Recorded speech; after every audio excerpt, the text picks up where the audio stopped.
Looks like enough lawmakers are on board to pass a bill averting a railroad shutdown. Top leaders in both parties met with President Biden yesterday.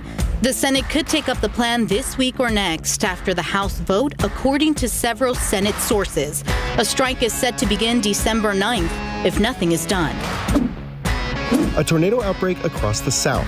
At least 15 tornadoes have touched down in parts of Louisiana, Mississippi, and Alabama, and that number is expected to rise. Forecasters say the biggest threat now is from Georgia into the Florida Panhandle, as that system moves into the Deep South. Officials can start to fully assess the extent of the damage today. A survivor of last week's Walmart mass shooting in Virginia has filed a multi-million-dollar lawsuit against the retailer for negligence. The woman says the shooter remained employed by the company even after multiple complaints about him.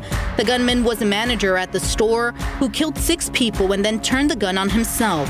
Walmart responded to the suit, saying they're focused on supporting associates with resources like counseling, reviewing the complaint, and will respond as appropriate with the court.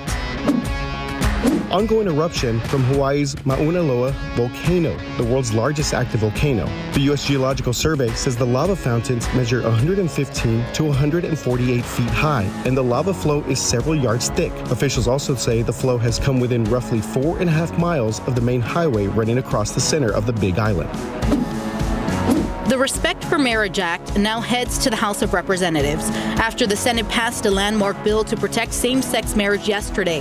The purpose of the legislation is to protect same-sex marriage if the Supreme Court overturns the decision that legalized it. It also protects interracial marriage. While the measure doesn't prohibit states from banning those marriages, it would force them to recognize such marriages granted by other states.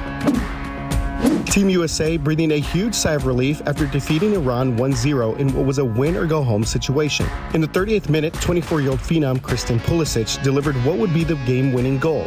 Now, the countdown is on, and the excitement is growing ahead of Team USA's next big match at the World Cup against the Netherlands in the round of 16 on Saturday.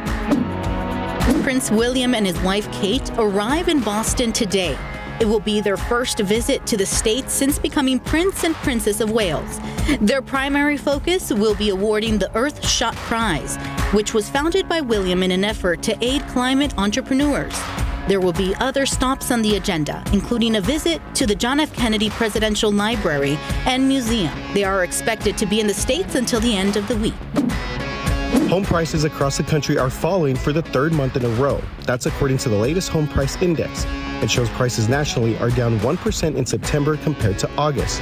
But compared to a year ago, prices are still up over 10%.